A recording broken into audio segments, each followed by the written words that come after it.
Good morning, students. Today we are going to start our new chapter, crop production and management. You know, crop production and management is the first chapter of this book, and in this chapter we shall study many kind of things, like what is about crop, what are the types of crops, and what are the types of crops. Then how is the crop cultivated, what are the major steps of the crop, how is the crop harvested, how is the crop stored. So let us start our chapter, crop production and management. Crop, as you know, crop, what is the definition of crop? I would like to explain here. Crop is the cultivation of same kind of plants at one place on a large scale. Means when you grow same kind of plant at a place, when you grow same kind of plant at a place in large number, this is called crop. मान लीजिए आपके पास में एक field है, एक खेत है, और उसमें आपने एक साथ 2000 प्लांट गेहूं के लगाए, तो 2000 प्लांट जो 2000 नंबर ऑफ प्लांट्स है वो क्रॉप कहलाएगी. बट मान लीजिए आपने अपने घर में केवल एक प्लांट गेहूं का लगाया या 2 प्लांट गेहूं के लगाए, तो हम उसको क्रॉप नहीं कह सकते.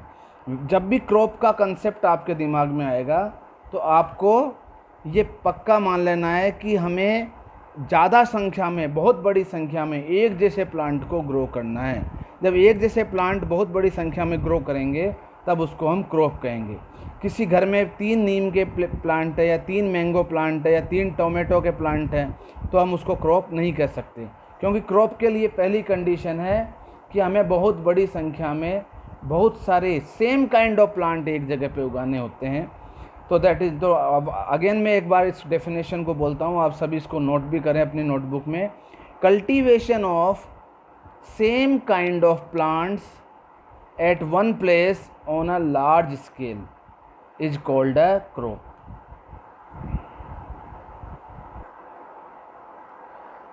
So let us come to the type of crops. You know, basically the crops are divided into 2 parts. One of them is kharif crop and second one is rabi crop. Kharif crop, you know, kharif crop is the type of crop which is generally grown during the rainy season. The crops which are sown in the rainy season are called kharif crops. अब आप कहेंगे रबी rainy season कब, तो आप सोचिए, India में generally rainy season जो most of the parts of India उनमें जून जुलाई से स्टार्ट होता है और लगभग सितंबर तक चलता है. तो इस दौरान जो भी क्रॉप ग्रो की जाती है उसको हम खरीफ क्रॉप कहते हैं. तो एक बार फिर से खरीफ क्रॉप को समझ लीजिए. ऐसी क्रॉप जो जून जुलाई के मंथ में जिसके सीड बोए जाते हैं, सोइंग की जाती है, और सितंबर अक्टूबर में उसको काट लिया जाता है, यानी जिसकी हार्वेस्टिंग का मंथ सितंबर या अक्टूबर हो. तो ऐसी क्रॉप जिसको जून जुलाई में ग्रो सोइंग किया जाए और सितंबर या लास्ट सितंबर और in the beginning of the October तक उसको हार्वेस्ट कर लिया जाए, फसल तैयार होकर काट ली जाए, उसको खरीफ क्रॉप कहते हैं. अब आप सोचिए खरीफ क्रॉप का एग्जाम्पल कैसे याद रखना है. तो ज़रा सोचिए, अक्टूबर के महीने में हमारे इंडिया में जो मेजर फेस्टिवल आता है उसमें आता है दीपावली. आप सोचिए दीपावली के बाद जस्ट बाद में कौन कौन सी नई क्रॉप हमें मार्केट में देखने को मिलती है, वो सभी जनरली खरीफ क्रॉप के एग्जाम्पल है. अब हम सोचें तो देखो, मैं आपको एक 1 बाय 1 एग्जाम्पल देता हूँ खरीफ क्रॉप के. जैसे पैडी मतलब राइस चावल, मेज मक्का, सोयाबीन सोयाबीन की जिससे जो बहुत बड़ा प्रोटीन का सोर्स है, आपके ग्राउंड नट मूंगफली जिसे हम बोल सकते हैं, एंड कॉटन जिससे जो हमारी टेक्सटाइल इंडस्ट्री का बेसिस बहुत बड़ा एक रॉ मटेरियल है. तो ये सारी crop as a result of kharif crop हमको प्राप्त होती है. खरीफ क्रॉप को फिर से एक बार समझ लीजिए. पहले 2 बातें आपको विशेष रूप से ध्यान रखनी है खरीफ क्रॉप में. 2 things you have to remember always. In which month the crop is sown, यानी what is the name of the month or what is the month in which the seeds are sown in the soil to grow the kharif crop. So your answer will be June or July. You can say June only, है ना. And in which month the crop is harvested. So the answer will be September. What are the example of the crop? Paddy, maize, soybean, groundnut and cotton crop. So these are the example. What are the example? Maize, soybean, groundnut and cotton are the kharif crops example. अब आप देखिए बच्चों, इन सारे example को one by one में एक एक को एक्सप्लेन करता हूँ. पैडी मतलब राइस, ये एक तरह का ग्रेन है जो कार्बोहाइड्रेट का बहुत बड़ा सोर्स है. मेज, ये भी कार्बोहाइड्रेट का सोर्स है. सोयाबीन, ये प्रोटीन और फैट दोनों का सोर्स है. सोयाबीन से आपने देखा होगा सोयाबीन की सब्ज़ी भी बनाई जाती है, बड़े मंगोड़ी की सब्ज़ी बनती है. इसके अलावा सोयाबीन से ऑयल एक्सट्रैक्ट होता है जो कि फैट का बहुत बड़ा सोर्स है.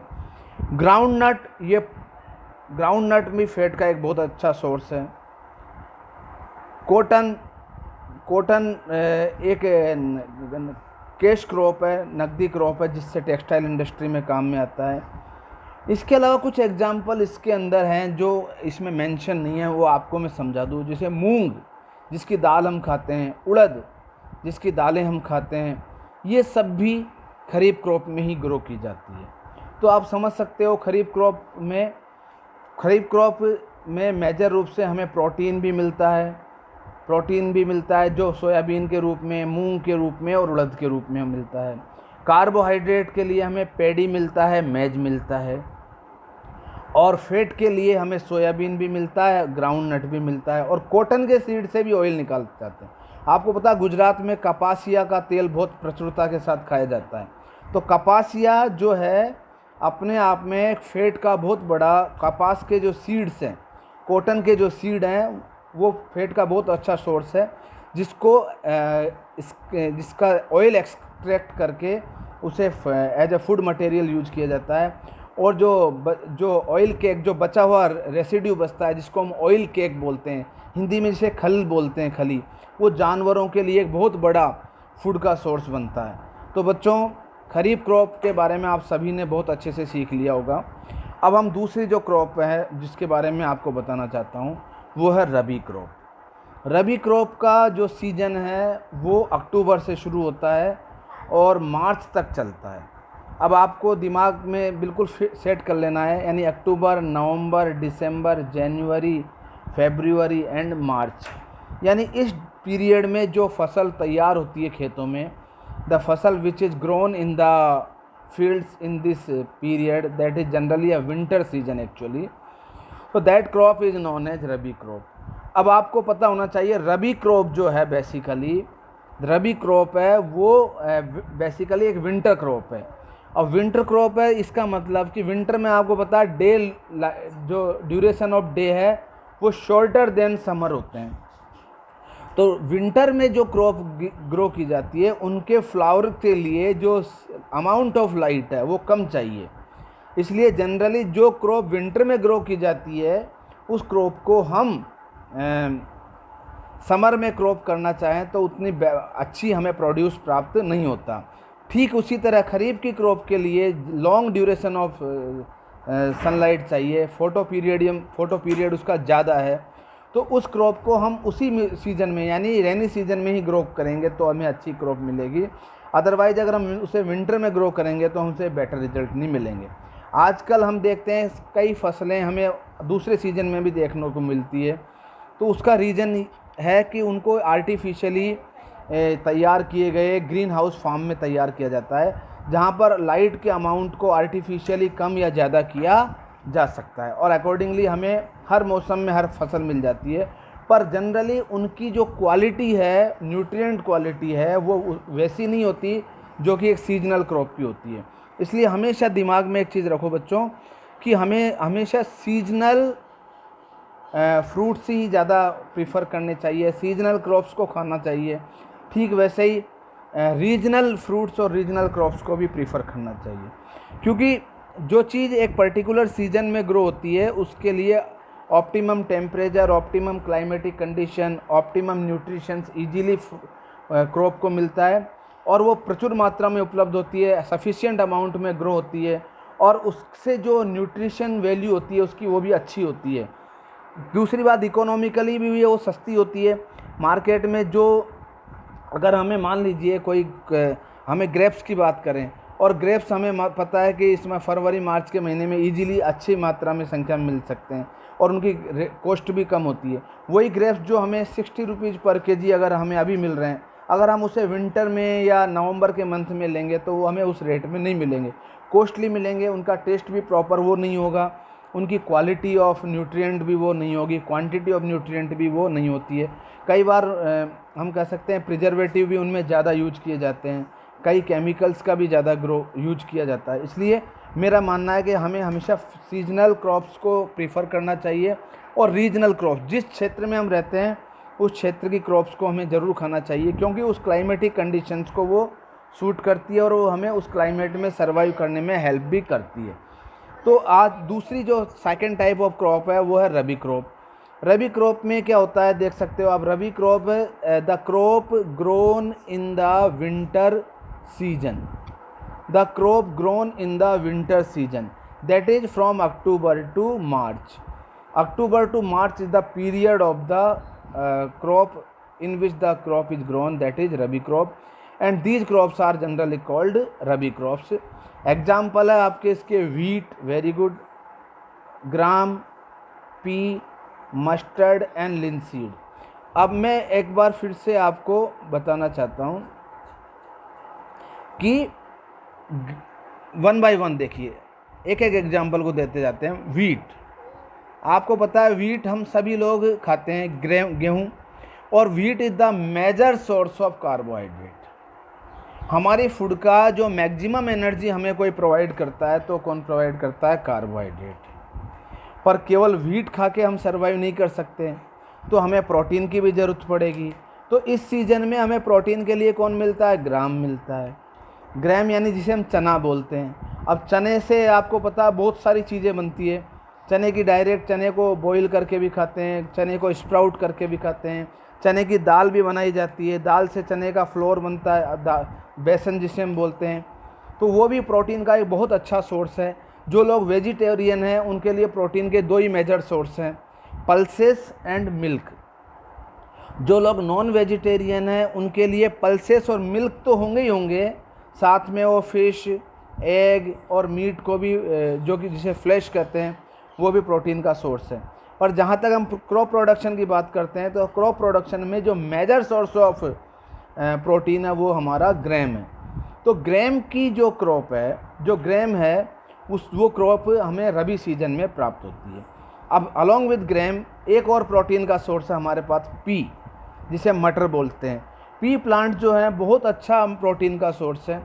इस पी प्लांट को जनरली सभी लोग पसंद भी करते हैं। पी की बीन्स आती है, उनके सीड्स को हम सब्जियों के रूप में डायरेक्ट भी खाते हैं और सुखा कर भी खाते हैं। तो ये प्रोटीन का एक बड़ा सोर्स है। इसके बाद में आपके आते हैं मस्टर्ड। मस्टर्ड मतलब होता है सरसों। सरसों का आपको पता है, सरसों तेल के लिए जाना जाता है, इसका ऑयल निकाला जाता है। और मस्टर्ड ऑयल जो होता है one of the best type of oil होता है, जिसके अंदर कोलेस्ट्रॉल का अमाउंट बहुत कम होता है। हमें हम जितने भी टाइप के ऑयल हम यूज करते हैं उनमें मस्टर्ड एक अच्छा ऑयल है जिसे हम खाना चाहिए। इसके बाद में एक लिनसीड, अलसी, जिसे लिनसीड को ऑयल के रूप में भी यूज करते हैं, और इसे कुछ लोग खाने के बाद भी इसे माउथ फ्रेशनर के रूप में भी यूज करते हैं। ये बहुत अच्छे ऑयल प्रोड्यूसिंग प्लांट है, मस्टर्ड एंड लिनसीड। अब आप देखिए, हमें फूड के जो 3 मेजर न्यूट्रिएंट्स हैं, ग्राम कौन देगा? क्या देगा? प्रोटीन देगा। पी क्या देगा? प्रोटीन देगा। वीट क्या देगा? कार्बोहाइड्रेट देगा। मस्टर्ड और लिनसीड से क्या मिलेगा? फैट मिलेगा। तो आपने देखो, गौर कीजिए कि चाहे खरीफ की क्रॉप हो या फिर रबी की क्रॉप हो, हमें हमारे फूड के सारे न्यूट्रिएंट्स हर सीजन में जनरली रेगुलरली हमें ग्रो किए जा सकते हैं और हम उनका यूज कर सकते हैं। और ऐसा करके हम अपने